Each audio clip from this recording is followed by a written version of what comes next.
What you mean you don't like black people? What? We are magnificent all across the universe. How does a man go from being one of the most respected voices in sports to losing it all almost overnight? Shannon Sharpe. How does a man go from being one of the most respected voices in sports to losing it all almost overnight? Shannon Sharpe wasn't just a Hall of Fame tight end, he was a media titan, a voice of the people, a cultural staple who used charisma, wisdom, and passion to become one of the most recognizable figures in sports commentary. But what happens when the same voice that once inspired millions suddenly goes silent? This isn't just the story of a man who made one mistake.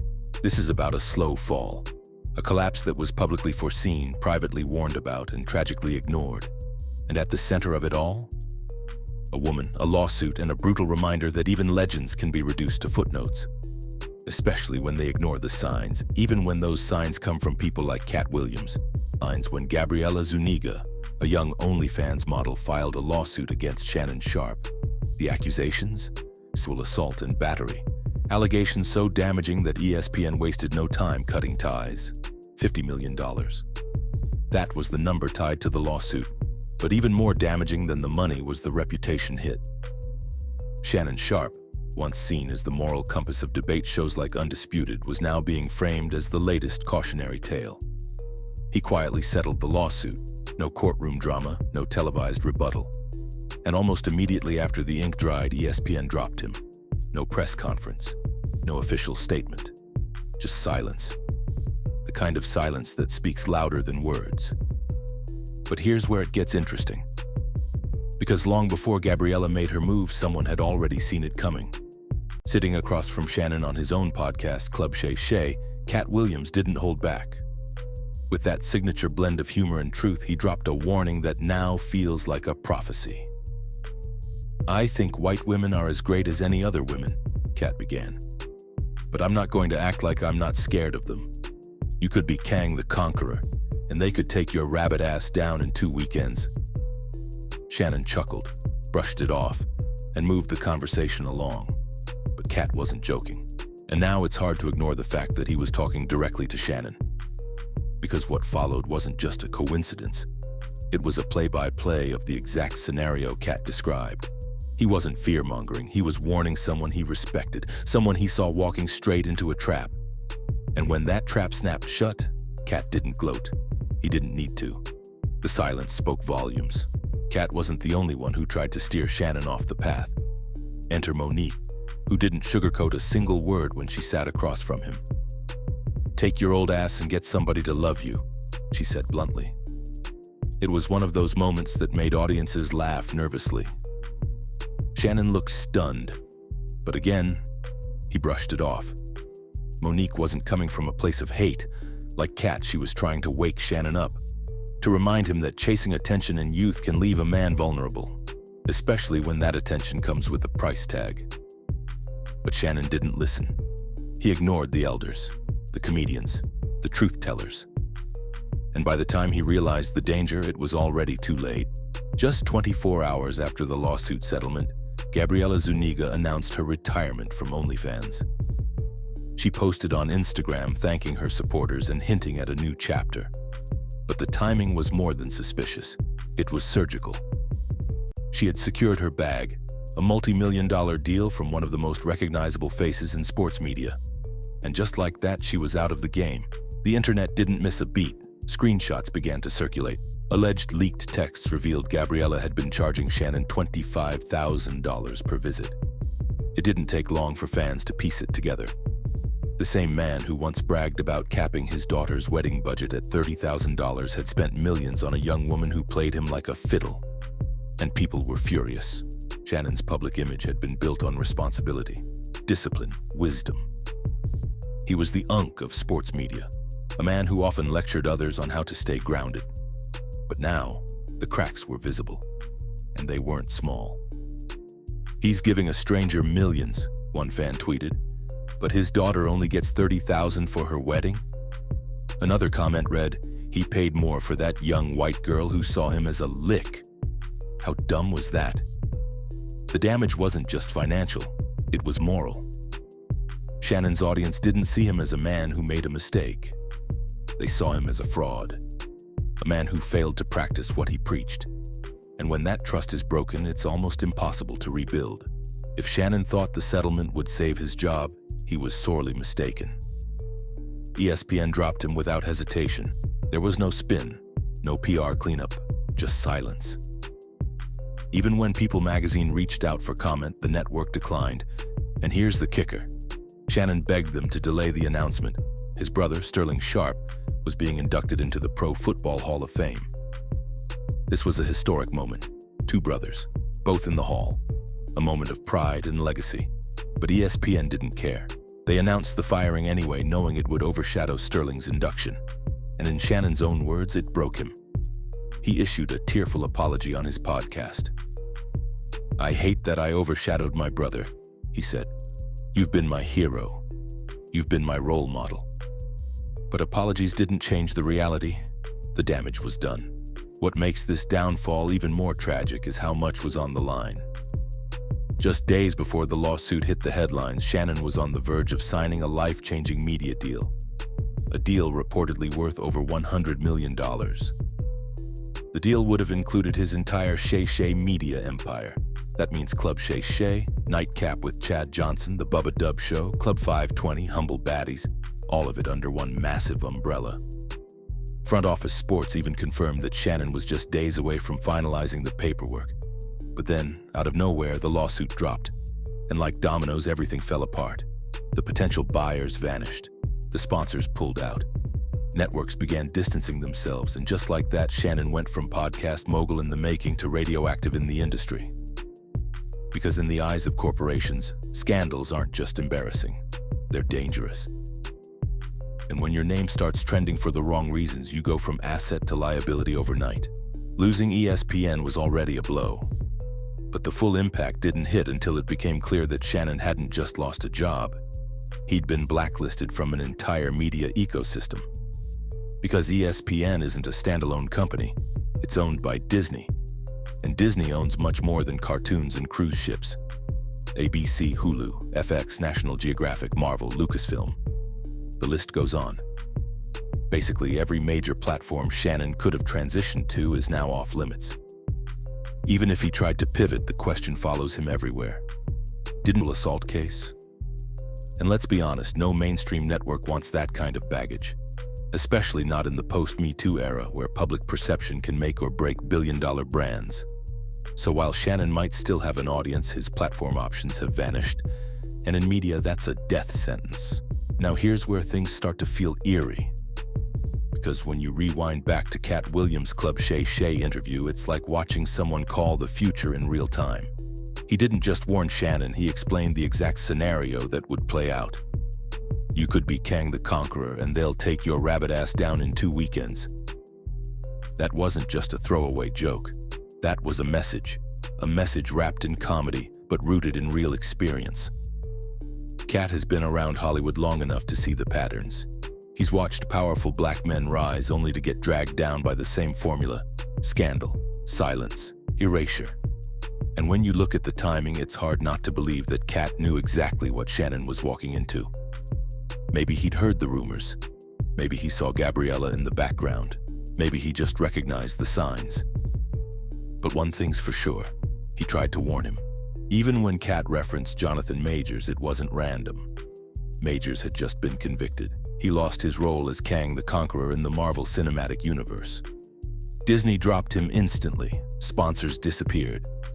And all it took was a single incident and a single woman to unravel his entire career. Katt compared the situations directly. If he had to be there by himself, he was getting all 4 charges. Guilty, guilt, guilt, guilty. Megan Good came in and cut the charge in half.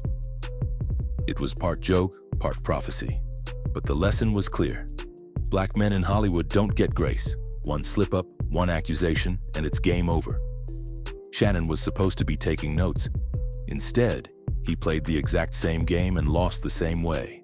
Ordinarily, when a public figure falls, there's a wave of sympathy. Fans write think pieces, colleagues call for second chances. Brands quietly wait for the dust to settle. But that didn't happen with Shannon. In fact, the public turned on him faster than anyone expected. Why? Because it wasn't just about the lawsuit. It was the hypocrisy, the contradiction between Shannon's public image and his private decisions. This was a man who criticized athletes for lack of discipline, who preached about integrity, and who made a name giving advice on how to be a responsible black man in America. So when the receipts started coming out, $25,000 a visit, millions paid to a model, and a sudden settlement, it shattered the image. People didn't just feel let down, they felt betrayed. And betrayal is something you rarely come back from. The internet never forgets. And once Shannon became a trending topic, fans started digging. Past interviews, tweets, offhand comments. And they found a recurring theme: his obsession with youth, women, and lifestyle. On the surface, it looked like confidence, swagger. But now, with hindsight, fans saw it differently. There were clips of Shannon making comments about relationships, money, and fame that now seemed like red flags. Things that once sounded funny now seemed desperate. It wasn't just that he made a mistake. It was that the mistake had been building for years and nobody stopped him, not even himself. If there was ever a moment for Shannon to turn the tide, it was during his podcast reaction. He had the mic, the platform, the sympathy of some loyal fans. But instead of owning the situation or offering insight, Shannon focused on his brother's Hall of Fame overshadowing. He expressed regret, not for what happened, but for the timing of the announcement. And that rubbed people the wrong way. There was no mention of accountability, no reflection on what led him to this point. Just a statement of peace and disappointment that his firing made headlines too soon. For someone who built his brand on honesty, it came off as evasive. And for many, it confirmed that Shannon wasn't ready to face the consequences of his actions, let alone grow from them. In media, momentum is everything. And Shannon had it. Club Shay Shay had some of the most viral interviews of 2023 and 2024. Celebrities lined up to sit down with him. Fans watched religiously. The numbers were undeniable. And with the $100 million media deal, Shannon was about to go independent and unstoppable. He would have joined the ranks of Joe Rogan, Charlemagne Tha God, and other podcast giants. Shay Shay Media would have become a black-owned powerhouse. But now, the shows are silent. The team is fractured. The momentum is gone. And worst of all, nobody's rushing to save it. Because once the industry blacklists you, it rarely hands you a second chance. If there's one person who knows about being blackballed, it's Katt Williams. He's faced lawsuits, industry pressure, and media takedowns. But he survived. Why?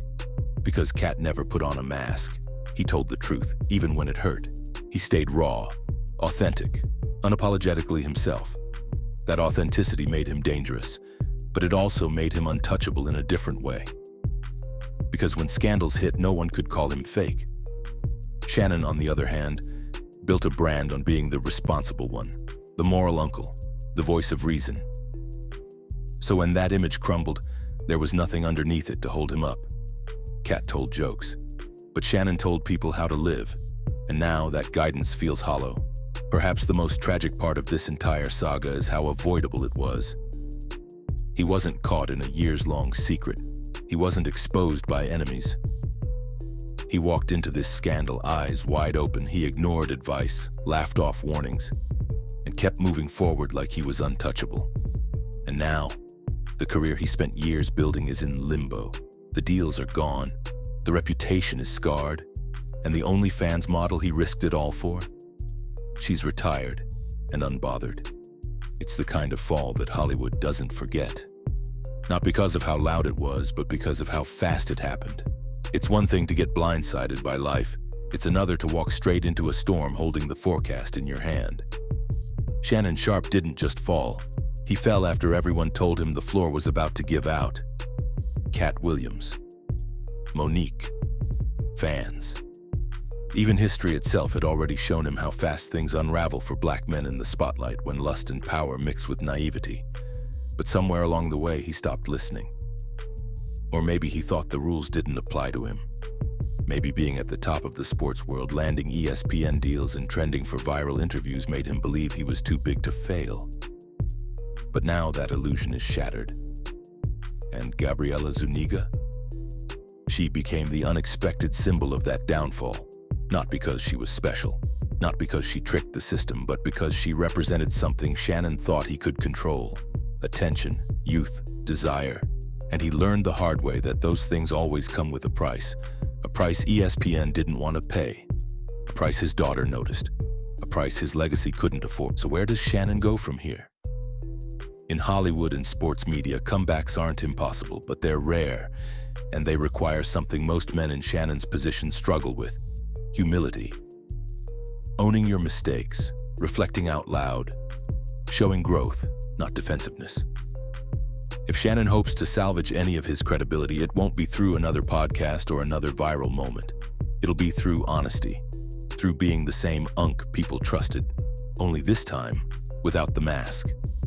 The irony is that Katt Williams, the so-called crazy truth-teller of Black Hollywood, has outlasted almost every man he's warned. Not because he's perfect, but because he never pretended to be. Maybe Shannon will take a page out of that book. Or maybe this really was the final chapter. Shannon Sharpe had it all: the fame, the following, the financial future. He was one deal away from securing generational wealth, one interview away from becoming a media empire. And then, it all came crashing down. A single scandal, a single lawsuit, a single woman. But when you zoom out, this wasn't about Gabriela Zuniga. This was about the choices Shannon made, the warnings he ignored, and the image he built that couldn't survive the reality behind it. Katt Williams tried to tell him, Monique tried to tell him, and now the world is watching the fallout. Not with sympathy, but with disbelief. Because Shannon Sharpe, the man who lectured others about discipline, just got played like a rookie. So what do you think? Did Shannon sabotage himself? Did ESPN do the right thing? And can Shannon Sharpe ever rebuild what he lost? One thing's for sure. If Katt Williams gives you advice on how to stay out of trouble, maybe next time, listen. If this story shocked you, let us know in the comments. Hit the like button, subscribe, and turn on notifications so you never miss another story like this. Because in this game of fame, money, and secrets, nobody's untouchable. Until next time.